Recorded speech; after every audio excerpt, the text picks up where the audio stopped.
Ačiū, mielos merginos, ir žodis pirmosios vietos nugalėtojai Katažinai Andriuškevič.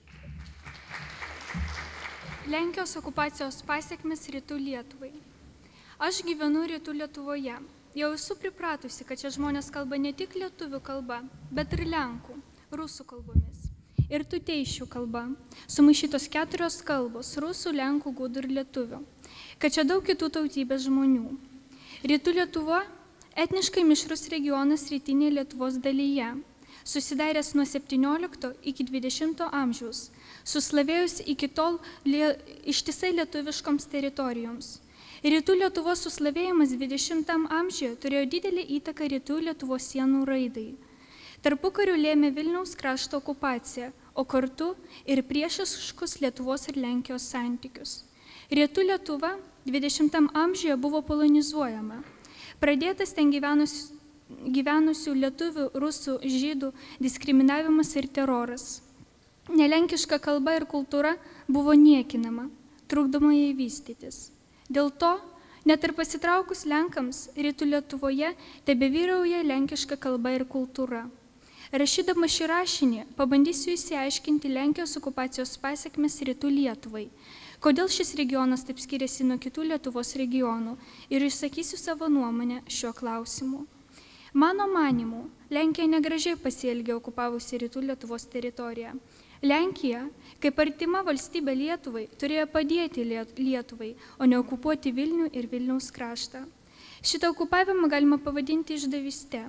Išdavyste ne tik Lietuvai, bet ir išdavyste Lenkijos vertybėms, Lenkijos tradicijoms. Iš tikrųjų, netgi gėdinga, kai tu išduodi savo draugus. Labai negarbinga užpulti ilgaamžę sąjungininkę ir jėga pasiglemžti jos sostinę. Nors praėjo daugiau nei 70 metų, kai ilgaamžė istorinė Lietuvos sostinė Vilnius ir 4/4 Vilniaus krašto po 20 metų Lenkijos okupacijos teisėtai ir džiaugsmingai grįžo Lietuvai, bet okupacijos laikų prisiminimai ir padariniai neišblėso iki šioliai. Net ir šiandien daug žmonių nekalba valstybinė kalba, pavardės yra sulenkintos, kas mane labiausiai nustebino ir netgi sukrėtė. Tai, kad kai kuriuose miesteliuose gatvių pavadinimai rašomi lenkų kalba ir lietuvių kalba. Mokslininkai, remdamiesi tyrimais, pabrėžia, kad lenkų kalbos plitimas Rytų Lietuvoje nebuvo susijęs su lenkų kėlimusi į Lietuvos didžiąją kunigaikštystę. Mokslininkų teigimu, dauguma sulenkintų žmonių yra tikri lietuviai. Per 2 dešimtmečius Lenkija nuskurdino ir nutautino etninės lietuvių žemės. Vienas iš padarinių – kultūros sužlugdymas. Mano nuomonė, lietuvių kultūra labai nukentėjo Rytų Lietuvoje.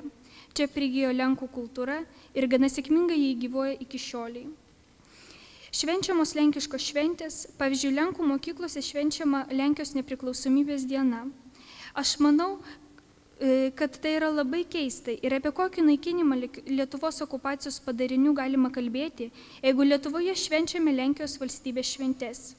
Per šventės, kaip derliaus šventė, užgavėnės ir taip toliau, dainuojama lenkų kalba ir dėvimi lenkų tautiniai drabužiai.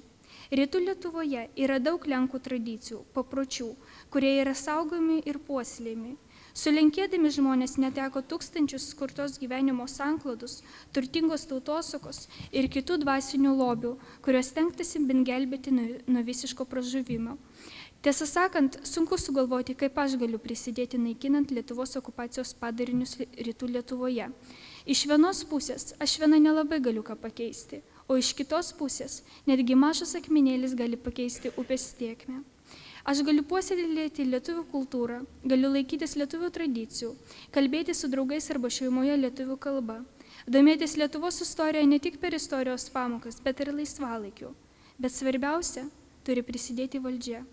Šiandien gyvenantis Rytų Lietuvoje lietuviai dėl mūsų valdžios aplaidumo jaučiasi lyg vėl gyventų okupacijoje, o tai mus veda prie savotiškos tautiškumo erozijos, kurie išnaikinti bus labai sunku. Lietuviai neturi tokių gerų sąlygų mokymuisi, kokios sudaromos kitataučiams, o ir lietuvių kalba neturi reikiamų valstybiniai kalbai statuso. Reikalingas mūsų valdžios, visuomenės didesnis aktyvumas. kad ilgamečių okupacijų padariniai etninėse lietuvių žemėse būtų naikinami ir lietuviai nesijaustų skriaudžiami. Ačiū.